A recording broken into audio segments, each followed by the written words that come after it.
Tiatsika fa ny fahasoavan'Andriamanitra miaraka amintsika. Isika fa ny fahasoavan'Andriamanitra miaraka amintsika no izoatsika sandrivaky sy asantsika miaraka aminy. Ny fianakaviana no taniketsa ipoirany vocation. Déploie ton cœur et viens nous sauver.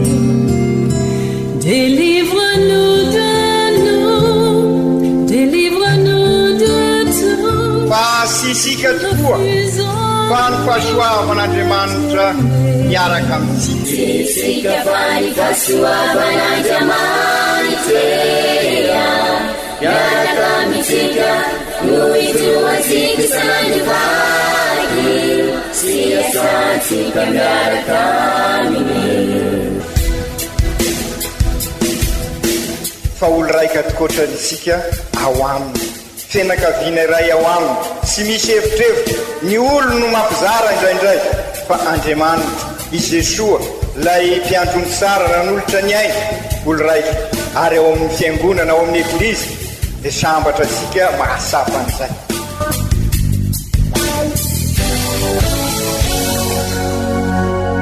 Olo araiky atsika atambatry ny fanahy masina kamiray, olo araiky ao amin'ny Kristy. Fandaram-pampianarana iarano amin'ny son excellence Monseigneur Benjamin Marc Caramarson eto amin'ny radio Fania.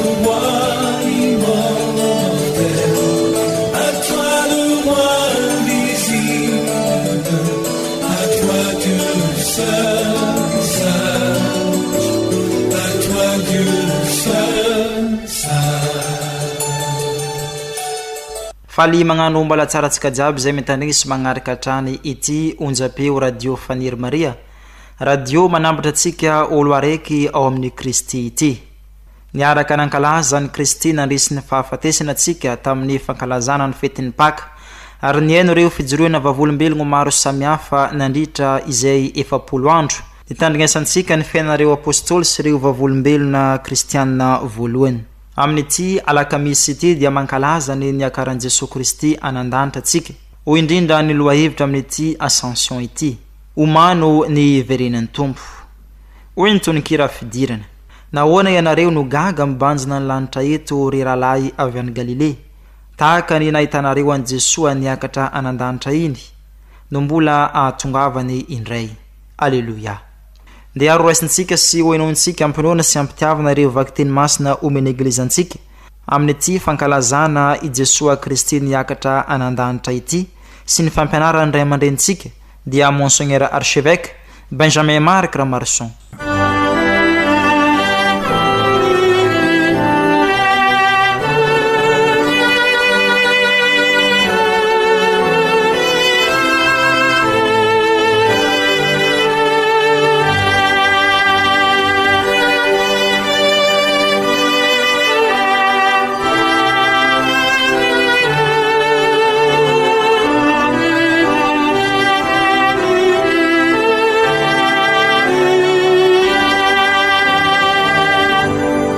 Fankalazana ny tenin'Andriamanitra, vakiteny masina voalohany, boky mitantara ny asin'ny apôstôly. Ry Teofily, efa voalazako tamin'ny boky voalohany ny zavatra rehetra nataon'i Jesosy sy nampianariny, hatramin'ny andro nampiakarana azy, no ny efa nomeny ny didiny tamin'ny alalan'ny fanahy masina ny apôstôly izay nofidiny. Taoren'ny jaliany dia maro ny pirofo nentina nanamarina tamin'izy ireo fa velona tokoa, sady niseho tamin'ny nandritry ny 70 andro izy, ary nilazalaza ny momba ny fanjakan'Andriamanitra tamin'izy ireo. Ary ilay niaraka tamin'izy ireo iny izy, dia nanafatra azy mba tsy hiala ao Jerusalema, fa iandry izay nampananteneniny iray, araka ny efa renareo tamin'ny vavako o izy. Fa ijoany nanao batemy tamin'ny rano, ary ianareo kosa atao batemy amin'ny fanahy masina raha afaka andro vitsivitsy. Ka izay tafangona teo dia nanontany azy hoe, Tompoko, amizay vano fotoana anangananao ny fanjakan'i Israely indray? Fa hoy navaliny azy ireo, tsy anareo ny mahalala ny andro na fotoana izay efa nalahatra ny ray amin'ny fahefany. Fa rehefa idinany fanahy masina ianareo dia hazo hery, ka ovavolombeloko any Jerusalema sy eran-Jodea ary Samaria ka atrana faravazan-tany. No ny efa nilaza izany izy dia nakarina teo anatrehan'izy ireo, ary nisy rahona nanakona azy ka tsy hitany maso intsony izy. Raha mbola nibanjina ny lanitra teo izy ireo tamin'ny Jesua nisondotra ihany, dia endreo nisy roa lahy ny akanjo fotsy niseho teo anilany nanao hoe, ry lehilahy avy any Galilea, nahoana ianareo no nijanona eto mibanjina ny lanitra? Iny Jesua nalaina taminareo ho any an-danitra iny dia mbola ho avy indray, tahaka ny nahitanareo azy niakatra any an-danitra. Izany ary ny tenin'ny Tompo, isaorany ane Andriamanitra.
Vaky teny masina faharoa, taratasy ny masinda Paoly apôstôly ho an'ny kristianina tany Efezy. Ry kristianina havana, Andriamanitra rain'i Jesosy Kristy tompontsika, rain'ny voninahitra, dia anome anareo ny fanahin'ny fahendrena amam-panambarana, ahalala azy tsara, ary mba ampahiratany tsara ny masompanahynareo ahalala izao. Ny fanantenana ny antsoany anareo, ny abeny voninahitry ny lova nomaniny ho an'ny olo-masina, ary ny alehiben'ny fanahy mihoampampana ho an'izay mino, hita amin'ny fiasan'ny heriny tsy toa. Na ariary tao amin'ny Kristy izany, heriny izany, tamin'ny nananganany azy ho velona, sy nametrahany azy teo ankavanany any an-danitra, ambony lavitra noho ny fiandrianana rehetra, ny fifehezana rehetra, ny fanjakana rehetra, ary ny anarana rehetra azo tononina, tsy amin'izao fiainana izao ihany, fa amin'ny fiainana ho avokoa. Fa napetrany eo antongony ny zavatra rehetra, ary nataony filohany ambony indrindra izy amin'ny Eglizy, izay tena ny famenon'izy mpameno tena andavany sy antsakany amin'ny rantsambatany rehetra. Izany ary ny tenin'ny Tompo, isaorana ne Andriamanitra.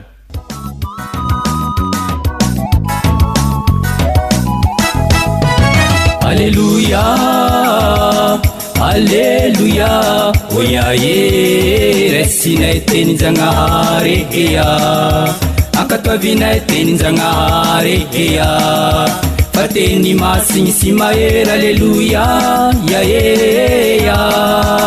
Alleluia, Alleluia, Alleluia, oya ye, resinay tenin-Janahary ea, ankatoavinay tenin-Janahary ea, fa teny masigny sy mahery. Alleluia, ya ea. Ombantsika mianakava ny eny tompo, ho tanteraka tokoa ny izany. Ny evanjely masina nisoratany masin-damatio, voninahitra aneo anao ry tompo. Tamin'ny zanandro zany ny mpianatra 12 dia nankanany Galile ana amin'ilay tendrombohitra nasain'i Jesosy naleny. No ny nahita azy izy ireo izay nisalasala taloha dia nitsoka azy, ary Jesosy nanatona azy ireo ka nilaza taminy hoe efa nomenahay ny fahefana rehetra anandanitra sy ety an-tany, koa mandehana ianareo mampianara ny firenena rehetra, manaova batemy azy amin'ny anaran'ny Ray sy ny Zanaka sy ny Fanahy Masina. Ampianaro izy hitandrina ny zavatra rehetra nandidiako anareo, ary indro aho eo aminareo mandrakariva ambara-pahatonga ny farany izao tontolo izao.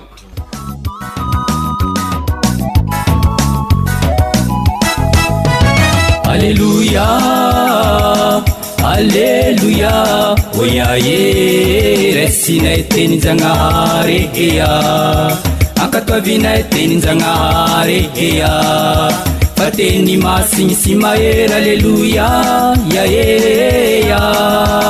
Alleluia, Alleluia, Alleluia, oya ye, resinay tenin-Janahary ea, ankatoavinay tenin-Janahary ea, fa teny masigny sy mahery. Alleluia, ya ea. Izany ary ny tenin'ny tompo,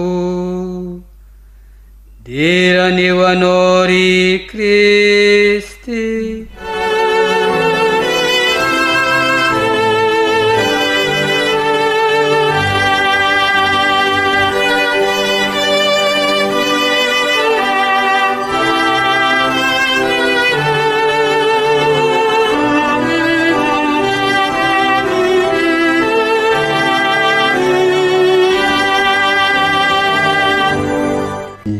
Kristianina ava malala, faly sy ravo isika olo raika zay aby, isika menakavy amin'izao andro ankalazasika ny fiakaran'ny tompo izao, satria nisy avatsika tafita, ary zay no mavaly sy ravo asika. Zay tokoa rehefa misy avatsika tafita, na eo amin'ny fanadinana na eo amin'ny fiainana, dia mifampiarahaba isika, mifanisoa mba ho tahaka zany mandrakariva. Ry kristianina hava, ny an'ity aly araky ny aisika, ola raika amintsika, ray lio amintsika, ray raha amintsika no tafita, ary tsy tafita sotra amin'izao fa tafita any an-danitra, fiainana mandrakizay. Karary sy isiny ary mendrika tokoa raha mifampiarahaba isika, satria tafita Jesosy lohan'ny Eglizy, lohan'ny fianakavian'Andriamanitra, lohantsika tsikiraikiraiky, olo raika ao amintsika Jesosy io tafita io. Niakatra any an-danitra Jesosy, any zany no itoerantsika, any ny tena fiainantsika.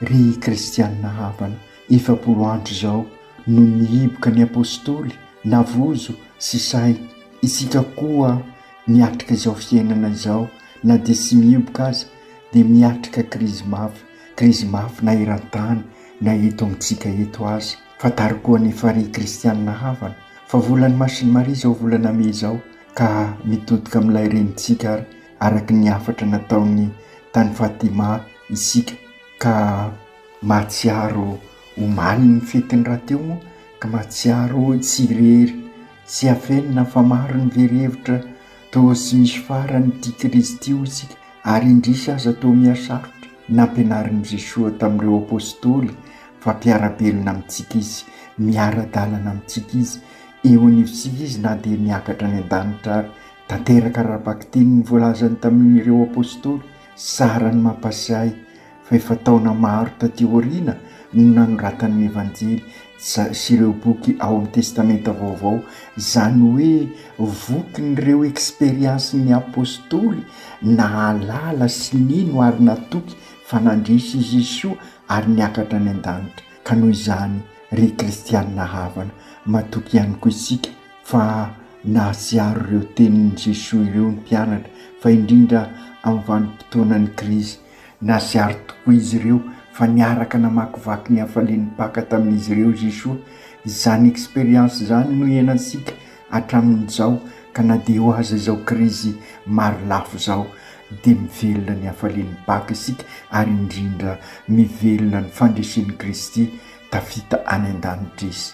Ry kristianina havana raha tadiditsika sara tamin'ny vanim-potoanan'ny kareny rehefa tonga ny alahadin'ny sapakazo dia nolazaisika fa miara-miakatra amin'i Jesosy isika ho an'i Jerosalema ilay tanànany fiadanana ilay tanàna masina ka raha miara-miakatra amin'i Jesosy isika dia miara-maty aminy amin'ny fahotana ka miara-mitsangana aminy miara-mitsangana aminy ary isika izao ka lasa olom-baovao entin'izao paka izao nampianatra isika Jesosy tahaka ny nampianarany an'ireo mpianatra nandritra ny 70 andro taorian'ny tsanganany velona izay nankalazansika ny alahady voalohany amin'ny paka dia izy Kristy nandresiny rasy hanatsara ny fiainantsika raha manaiky ny ara-dalana amintsika satria mpiarabelona amintsika tokoa izy.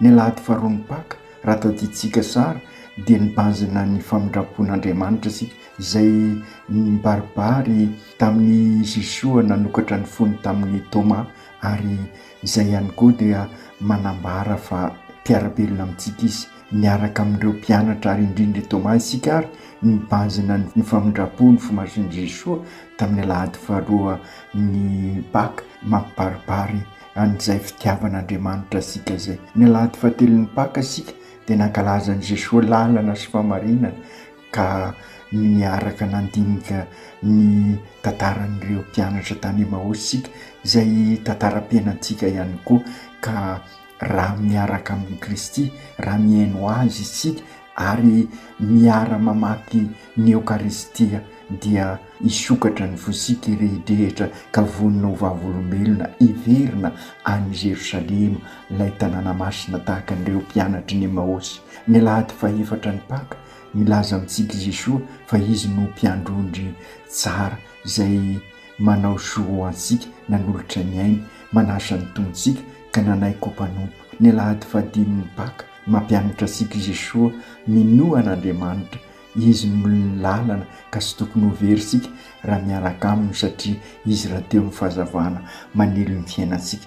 Ny alahady fahaenina teo dia i Jesosy manambara fa sy hokamboty isika fa angataka amin'ny raha izy anomeantsika ny fanahy-pankahelo ny fanahy-panafaka alahelo ny fanahy-panamasina amin'izay afaka hivelona ny fitondrantena mahazanak'Andriamanitra sikisika ka ho tena kristianina marina ka zary Kristy mpiarabelona amin'olona hitasika ary kristianina havana fa sady ny nampianatra sika tokoa i Jesosy nandritra izay 70 andro taoriana ny fankalazana ny paka fisanganako velona izay mbola tohizina amin'izao fankalazana ny Ascension zao no miarabelona amintsika izy sambatra isika mahalala an'izany ry kristianina havana. Androany tokoa ary miara-mankalaza ny akaran'ny tompo any an-danitra isika. Ty fankalazana ty dia azo antsoina hoe fisanganako velona ihany koa satria ny endrika isehon'ny afenon'ny paka tena mbola anatin'ny vanim-potoanan'ny paka tokoa isika. Ny vakiteny amin'izao fankalazana ny fiakaran'izao ary dia mampiseho fa mpiarabelona amintsika tokoa i Jesosy manomboka amin'izao dia eo anivosika tokoa izy ary ivy-piainantsika izany no antony nampanantenany an'ireo mpianany raha nilaza izy hoe rehefa lasa aho ka hidina ny fanahy masony ianareo dia hovavolombeloko hatrany amin'ny faravazatany. I Jesoa mpiarabelona dia siza fa isika ihany koa feno ny fanahy masina ka isika izao no irain'i Jesoa eo anivon'izao tontolo izao. Isika tokoa no eglizy olona velona misionera, EOV misionera mizara ny famindrapo. Isika EOV no antsoin'ny olona kristianina satria isika no Kristy mpiarabelona amin'izy ireo amin'izao andro iainantsika izao, ary zany no alaliantsika mandritra ny vanim-potoana mandavataona, ary zany no mahatonga antsika miatraka an'izao synode izao anampy isika ivelona araky ny sitraky n'Andriamanitra, araky ny fampianaran'ny Kristy ny mahavavolombelona antsika. Raha efa ao amintsika tokoa manko ny fanahy masina ary noraisintsika tamin'ny batemy na mafisina tamin'ny confirmation ary navoazitsika tamin'ny tsabosy masina tamin'ny fanavozana ny toko tamin'ny batemy, dia zary Jesoa mpiarabelona amin'ireo manodidina antsika isika. Tsy miandro hoe aiza Jesoa, aiza no ahitantsika ny Jesoa, eo anivontsika izy, ao anatsika ao izy, ary isika no Jesoa mpiarabelona amin'ny olona ka afaka mandresy zavatra maro isan-karazantsika fandrindra ny rasy araky ny averimberitsika raha miombona tanteraka amin'ny Kristy isika, tahaka ny voalazany hoe efa nomenay ny fahefana rehetra any an-danitra sy tean-tany koa mandehany. Matoky ary isika fa horesin'i Jesoa, horesin'ny famindrapon'Andriamanitra izao krizy mikiky ny fiainantsika izao, ary araky ny averimberitsika aoka tsy diso ady atrehana antsika sy ny olona naoviana no edivantsika fa ny rasy. Ka raha ao amin'ny Kristy asika dia mijoro mitraka fa sy rehefarehefa amin'ny tany sy fiainana reva ao anatin'ny fahotana sono no lalovantsika.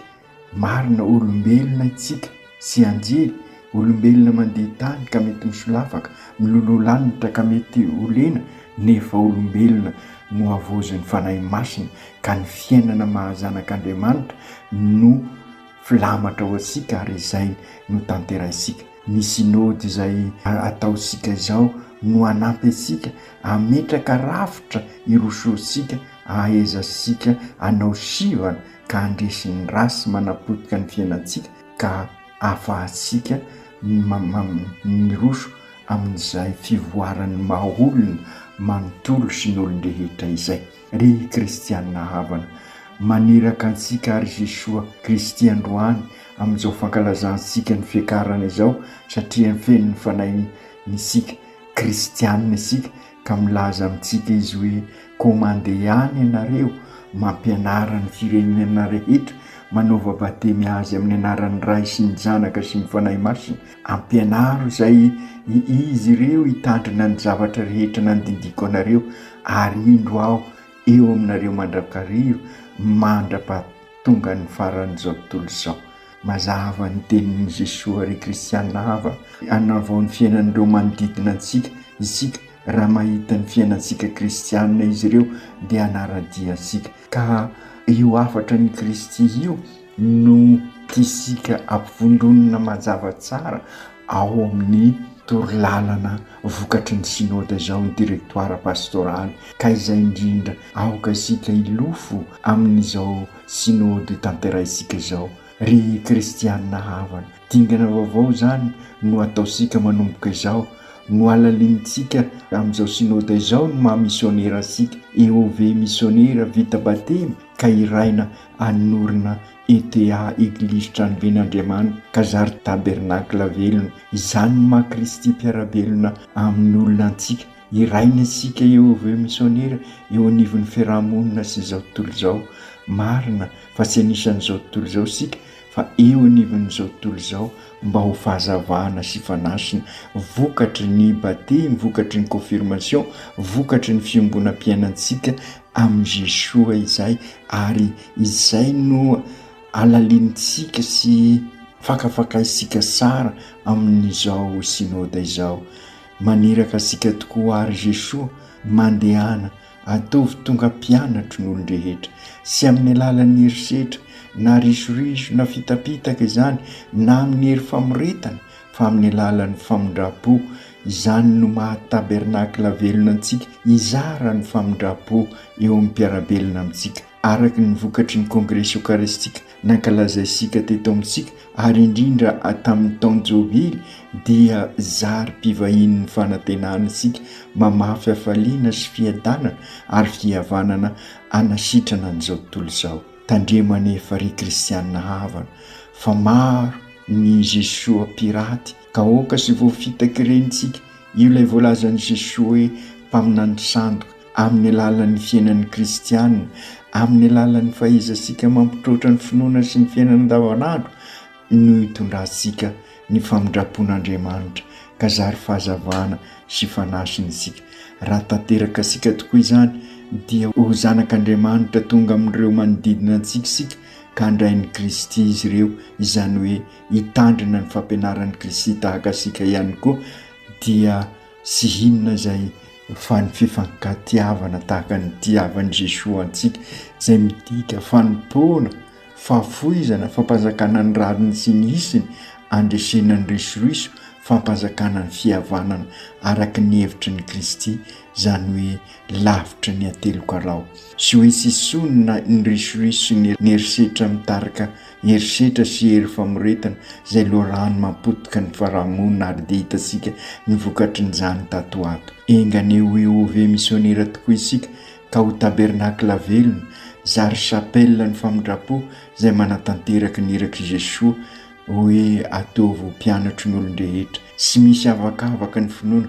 fa nataon'ny olona rehetra izany Kristy izany koa isika kristianina ka andrain'ny olona rehetra sy anavakavaka fa olo raika isika ziaby sambatra isika fa mahasapa mahaolo raika isika ao amin'ny Kristy ahoana ary no anatanterana an'izany satria sarotra ny fiainana sy ny fizoroana vavolombelona mety mitondra amin'ny fahafoizana aina izany indro ao eo aminareo mandrakariva mandra-pahatonga ny faran'izao tontolo izao i Kristy nanambara tamin'ireo apôstôly sy amintsika izany fa na ino-kidona na ino-kihatra matoky an'i Kristy sy ka noho izany ary kristianina havana aza mavozo isika aza matahotra fa miaraka amintsika mandrakariva i Kristy izy izay nandesy ny fahafatesana nandesy ny rasy izany hoe narodany ilay rindrina miteraka fizarazarana ka nanorina fifandraisana vaovao izy dia ilay fifandraisana araky naverimberitsika vokatry ny jaopaka zao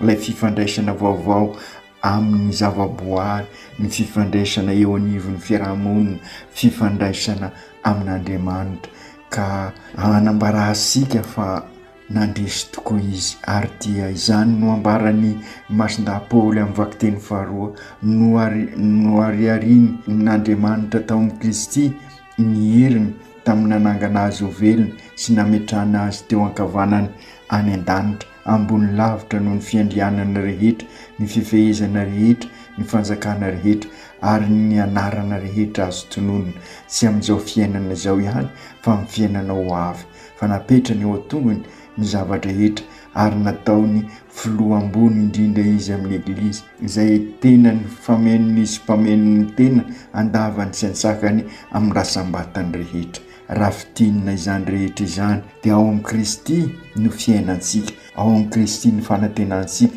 izany ny vokatra izao fankalazana ny ascension zao ka mitondra faliana antsika ka feno fanantenana ary feno finoana isika marina araky ny averimberitsika mety matahotra isika mety mavozo miatrika ny zavatra arotra tahaka izao krizy iainasika izao keon-dalana lehibe na ho tafita na ho rendrika isika ho averimberina matetika tafita isika raha Jesoa no raisitsika ho filamatra tafita any an-danitra izy zao fantary fa afaka nandresy afaka mandresy miaraka amin'ny tokoa isika matoky fa ho resy izao krizy izao satria mankahery antsika Kristy tahaka ny nankaherezany any apôstôly tahaka ny nankaherezany Lucien Mbodivoasoa ka tena afaka mijoro vavolombelontsika aokaritsika ry kristianina havana ahay anararoatra n'izao synody izao satria io no anampy isika ahay izoro vavolombelona ka ny fandalinana rehetra dia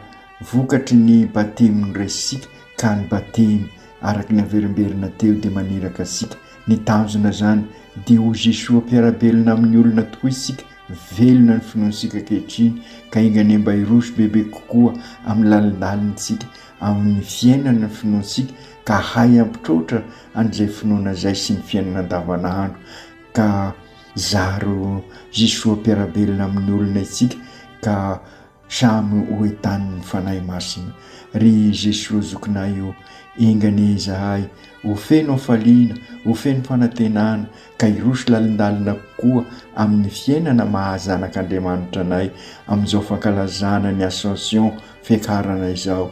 Ianao zokinay anie anampy anay mba ho velona tokoa eo anivonay ianao ary an-tanin'izany izahay ka mba hiaraka iombina amin'ny asa fanitarana ny fanjakan'Andriamanitra araky ny fanirahana ataonao anay androany koa engany ny fiainanay mba ho fahazavana sy fanasina ho an'ireo manodidina anay ary zahay mba ho eo ve missionnaire vita batimy ka iraina ho tabernakla velona izara ny famindrapon'Andriamanitra manorina eglizy tranon'Andriamanitra ETA tranoben'Andriamanitra ampivelatra ny mahaolona manontoro sy ny olon-drehetra. Masiny Maria reny eo niaraka ny vavaka tamin'ny apôstôly ianao ka afaka nandray ny fanahy masina izy ireo ary nyroso sy navozo no vavolombelona nanambara ny evanjely. Ampio koa ary zahay faindrindra amin'izao fiomanana akaiky dia akaiky amin'ny Pentekoty izao ary ao anatin'ny fanatanteranay an'izao synody izao mba hiavao tokoa izahay ka hiroso tena apôstôliny Jesoa zanakao Masinday Josefo mivavao ho an'ny fianakaviana jiaby mba ho eglizy kely tokoa ka zary famantarana fahazavana sy fanasina ho an'ny manodidina. Aoka tanteraka izany amin'ny anaran'ny Ray sy ny Zanaka sy ny Fanahy Masina. Amen.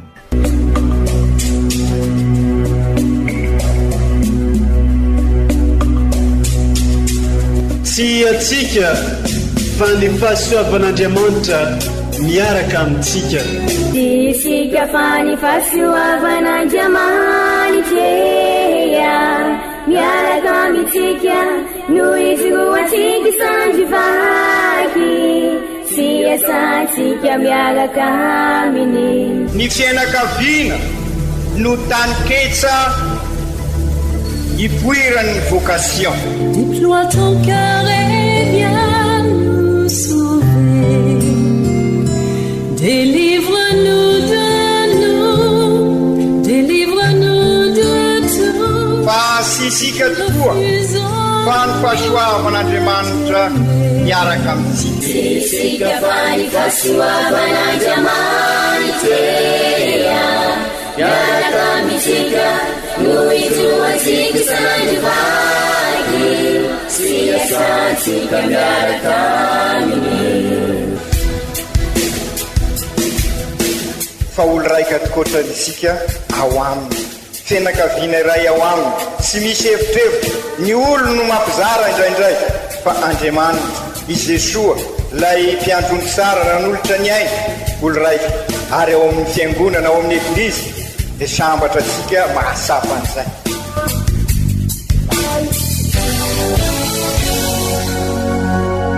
Olo araiky atsika atambatry ny fanahy masina kamiray olo araiky ao amin'ny Kristy. Fandaram-pampianarana iarano amin'ny son excellence Monseigneur Benjamin Marc Caramarson eto amin'ny radio Fania. À toi le roi visible, à toi Dieu seul.